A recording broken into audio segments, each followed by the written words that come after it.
پر استرالیا د لوبې له بایللو وروسته اسپین د افغانستان پر بیټینګ راپور لیکلی دی او د افغانستان د بیټینګ اصلي ستونزې په ګوته کړي دي. په راپور کې ویل شوي چې له تېر نړیوال جام وروسته افغانستان 40 نړیوالې ورځنۍ لوبې کړې او یوازې 10 لوبغاړو پکې سلیزې کړې دي. د افغانستان په دغه نړیوال جام کې د سلیزو له پلوه تر ټولو په ټیټې درجې کې دی، ان له زیمبابوې او آیرلینډ څخه هم وروسته دی. وایي افغانستان له تېر نړیوال جام وروسته داسې بیټسمین پیدا نه کړ چې تر 40 پورې د رنزونو اوسط وي.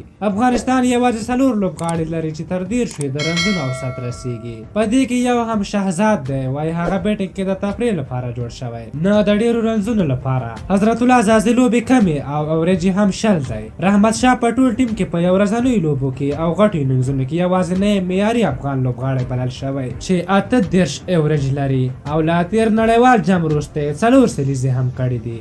د حشمت شهیدي اورېج 14 دی، خو وایي ډېر بالونه لوبوي او رنزونه کم کوي. وایي محمد نبي د 20 اورونو بهترین لوبغاړی دی، خو د یو ورځنیو لوبو په فکر نه لوبیږي. اورېج 13 دی. نجیب خای د افغانستان د یو ورځنیو لوبو تر ټولو غوره لوبغاړی وي. اورېج 40 او سټرایک ریټ 95 دی. وایي ناوخته بیټینګ ته راځي او چټک رنزونه کوي.